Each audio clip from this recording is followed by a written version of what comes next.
qu'élus de la circonscription, ils sont considérés comme les porte-parole de leur mandat. Que constate-t-on au Tchad? Certains députés ne connaissent pas ce qu'on appelle vacances parlementaires. Ils ne sont même pas fichus de repartir, ne serait-ce qu'à les remercier, ceux qui les ont portés au pinacle. Ils rongent leurs freins dans la capitale en tournant le dos à leurs électeurs. Beaucoup sont catapultés en faisant de simagrées, des intrigues et autres combines politiques de bas étage. Ce genre de députés tournent toujours le dos à leur circonscription électorale puisqu'ils savent qu'ils ne sont pas élus dignement comme représentants du peuple. Ils ont honte de passer les vacances dans les localités supposées être leurs fiefs électoraux, alors que le rôle d'un élu du peuple est de défendre vaille que vaille les intérêts moraux et matériels de sa population. Or, au Tchad, il n'en est rien. Il est élu. C'est pour lui permettre d'améliorer sa situation sociale et de bâtir des villas cossues et rouler dans une voiture de dernier cri et enfin bomber le torse pour montrer qu'il est député de la République. Il ne se préoccupe pas de la galère, sinon de la dèche, de ceux qui lui ont fait roi. Ces députés, même installer des fontaines d'eau dans leur circonscription, semble être un exercice difficile. Et pourtant, l'eau c'est la vie, dit un adage. Les fonds qu'ils reçoivent de l'Assemblée nationale pour les vacances parlementaires devraient servir à assister les personnes vulnérables et permettre également de faire des dons et legs aux plus démunis au sein de la communauté. Mais l'on ne voit pas la couleur de ce COPEC. Sous d'autres sièges, certains députés qui partent en vacances dans leur bastion s'investissent corps et âme dans le développement de leur circonscription électorale. Ils organisent des tournois de football afin de créer une cohésion sociale et le brassage entre les jeunes des différents villages. Les villages et les bourgades sont animés parce que les députés de la circonscription électorale séjournent là dans le cadre des vacances parlementaires afin de vivre les réalités au quotidien de leurs concitoyens. Ils distribuent des enveloppes, des manuels scolaires et des matériels didactiques dans les établissements scolaires au profit des élèves de leur zone. Ils réparent aussi les toitures des classes enlevées par des tornades ou autres phénomènes naturels. Une fois les vacances finies, ils rentrent en accouchant un rapport qui prend en compte toutes les difficultés et autres situations qui assaillent leurs électeurs et remettent au bureau de l'Assemblée nationale pour appréciation. Certains se rendent personnellement auprès des ministères concernés par les problèmes liés à l'éducation et à la santé. Ils négocient les affectations et une fois obtenus, ils assurent le transport de ces derniers jusqu'à la destination. Il y en a qui prennent en charge les émoluments de certains anciens vacataires qui exercent dans leur circonscription électorale. Voilà comment les députés peuvent contribuer à leur manière au développement de leur zone. Au lieu de tourner les pouces dans la capitale et attendre la reprise des activités pour amuser la galerie et voter des lois liberticides ou antisociales. Espérons que les députés en feront bon usage de cette interpellation. Merci Bainadi Narcisse. Et puis notre confrère Monodimba Ndigem Olivier, directeur de publication du journal Le Pays et correspondant à la radio France Internationale RFI. Le journaliste de l'ONAMAN et autres arrêtés depuis 4 mois et 6 co-accusés. 4 sont donc aux arrêts depuis 4 mois. 2 comparaissent libres et le dernier est donc absent. Ils sont poursuivis pour l'intelligence avec des agents d'une puissance étrangère, en l'occurrence la Russie. La justice a donc rejeté les demandes de remise en liberté provisoire avant d'examiner le fond de l'affaire. Ils sont donc condamnés à 2 ans de prison ferme. Laringa Solange nous en parle avec le récit de Nepitimba Diana.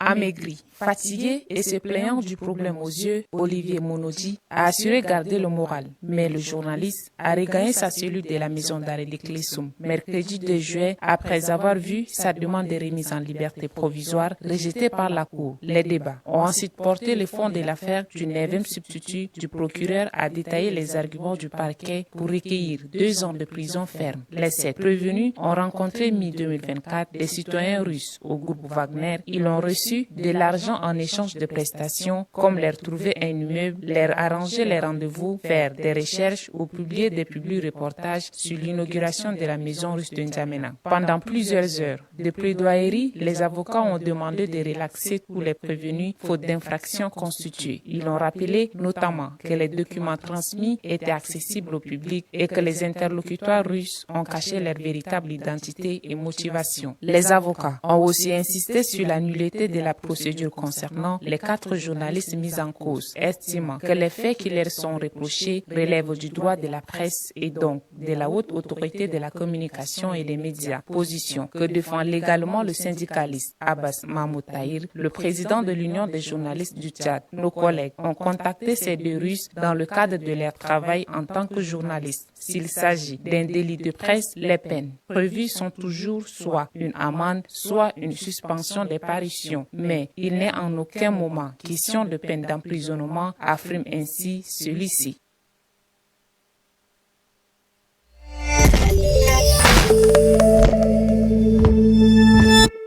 Et puis en société, le port d'armes blanches, notamment les couteaux, les machettes et autres, semble devenir une habitude chez les jeunes, aussi bien à N'Djamena que dans les provinces.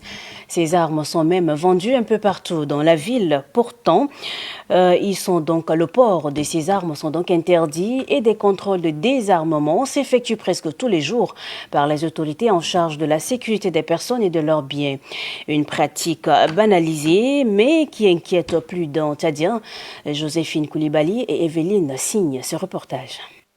Dans les espaces urbains, en particulier dans les quartiers populaires et les zones de forte densité commerciale, la présence d'armes blanches, notamment les couteaux et les machettes, devient de plus en plus manifeste. Autrefois, le port d'un couteau relève pour certaines ethnies de références culturelles profondes, symbole de pouvoir, d'autorité ou d'intimidation. Mais de nos jours, plusieurs citoyens interrogés à ce sujet évoquent un sentiment d'insécurité qui les pousse à s'armer ainsi. Celles-ci sont non seulement visibles et facilement accessibles, mais également portées visiblement sur soi par certains individus pour commettre des dégâts.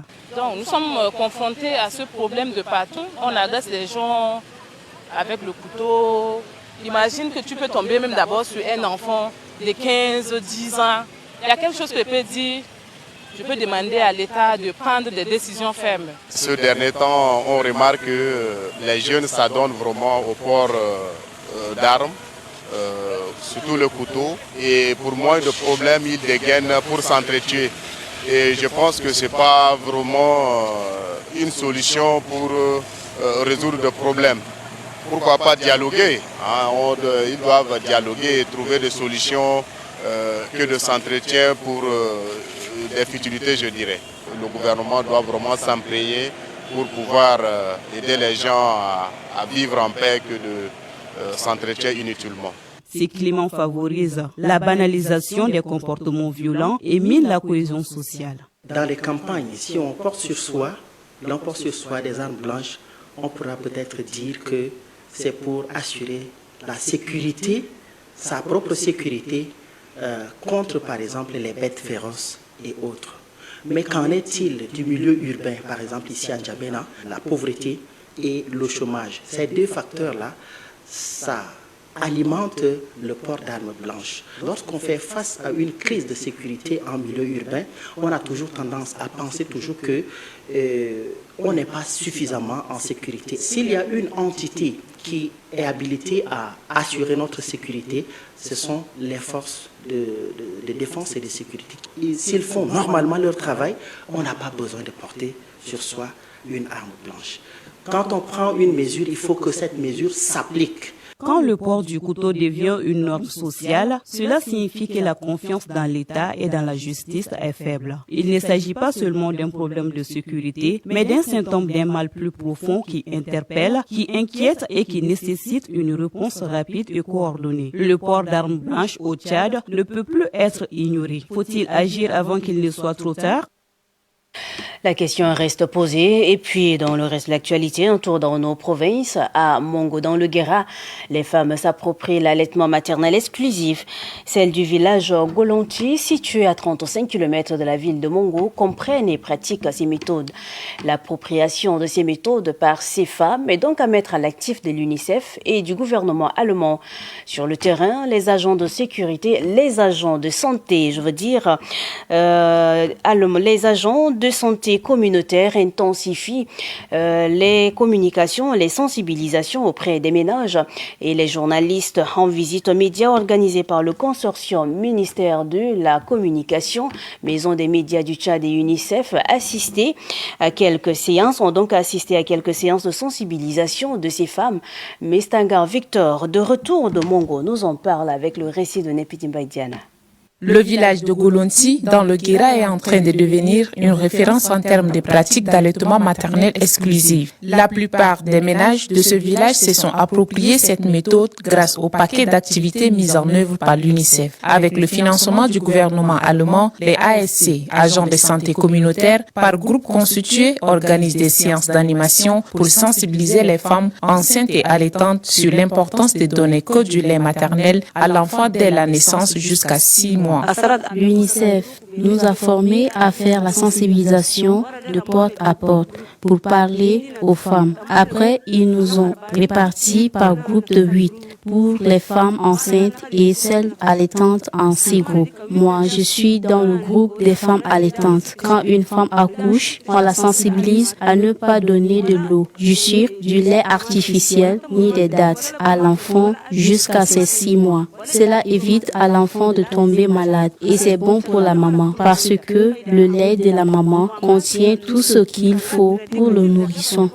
Ces séances de sensibilisation qui emballent les leaders religieux et les autorités traditionnelles concernent aussi les femmes enceintes. Les ASC orientent ces femmes sur les consultations prénatales, les accouchements assistés par un personnel qualifié et le respect du calendrier vaccinal.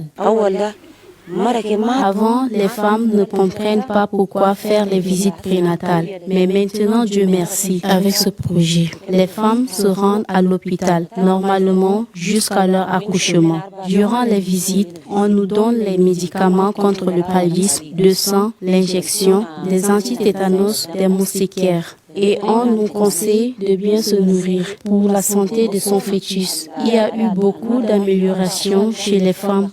Le plus consommé par la population tchadienne. Pour connaître plus sur ses vertus dans l'organisme humain, le nutritionniste Dunbaïda Tolum Victoire donne plus d'éclaircissements. Le taro est très important pour la santé et c'est moins riche en gluten et c'est favorable pour les patients qui ont donc l'intolérance au gluten. Et le taro est également favorable parce que c'est très riche en potassium. Donc ça peut aider pour les personnes qui sont hypertendues et les personnes qui sont diabétiques. Ça peut également aider dans la régulation de leur glycémie. Et donc c'est très important de pouvoir consommer ces tarots parce que ça facilite vraiment la digestion, tout ce qui est fibres naturelles. Et donc c'est très important pour la santé de ces patients. Pour maintenir le corps en bonne santé, il est conseillé d'intégrer ces tubercules dans les menus du déjeuner plus utile. C'est de les intégrer dans les aliments de base. Donc on peut préparer comme un plat de la journée, donc dans le déjeuner. Et c'est favorable pour une bonne digestion.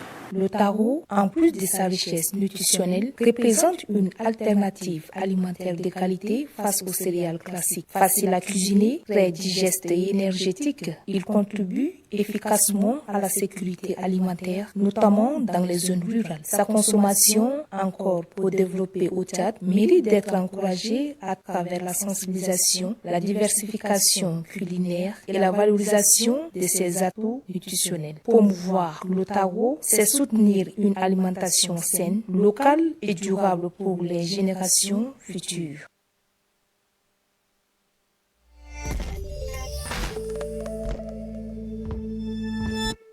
Et puis en page étrangère de ce journal au Sénégal, les avocats d'Ousmane Sonko sont en colère. Quand l'actuel Premier ministre était encore dans l'opposition, il avait été condamné pour diffamation contre le ministre du Tourisme à l'époque. Cette condamnation avait donc valu au chef de file du PASTEF d'être inéligible à la présidentielle. Mais voilà que la Cour suprême a donc confirmé mardi 1er juillet cette condamnation. Koini Tondiak Jeannette nous fait le point avec le récit de Joséphine Koulibaly. La juridiction avait été saisie par les avocats d'Ousmane Sonko il y a plus d'1 an pour statuer s'il y avait eu un vice de procédure dans la condamnation pour diffamation qui les vise depuis janvier 2024. Mais la Cour suprême a répondu par la négative. Elle rejette donc la requête de ses avocats qui demandaient le renvoi du dossier qui l'oppose à l'ancien ministre Mame Mbaye Niang devant le Conseil constitutionnel afin d'examiner la conformité d'un des articles du Code pénal ayant permis la condamnation de leur client en appel. En conséquence, la Cour suprême confirme la régularité de la condamnation d'Ousmane Sonko pour diffamation et obligation de payer une amende de 200 millions de francs CFA à l'ancien ministre du Tourisme Mame Mbaye Niang. Pour rappel, la condamnation pour diffamation à 6 mois de prison avec sursis avait fait perdre ses droits civiques à Ousmane Sonko. Il n'avait donc pas pu se présenter à l'élection présidentielle de mars 2024. Ses soutiens s'étaient alors arrangés derrière Bassirou Diomaye Faye, l'actuel président de la République sénégalaise. Par cette nouvelle confirmation mardi, Ousmane Sonko ne redevient pourtant pas inéligible, affirment ses avocats. C'est là car cette condamnation tombe sous le coup de la loi d'amnistie, adoptée en mars 2024 et amendée par la nouvelle majorité en avril 2025. Cette loi, qui a permis à Ousmane Sonko de voter et de se présenter aux législatives en novembre 2024, concerne tous les faits susceptibles de revêtir la qualification d'infraction criminelle ou correctionnelle commis entre le 1er février 2021 et le 25 février 2024, tant au Sénégal qu'à l'étranger, se rapportant à des manifestations ou ayant des motivations politiques, ce qui est le cas de cette condamnation pour diffamation selon ses avocats. Et pendant ce temps au Mali, un meeting des partis politiques prévu pour le 3 mai 2025 à Bamako est empêché par des soutiens de la transition et par la police a donné lieu à l'expression d'une contestation inédite.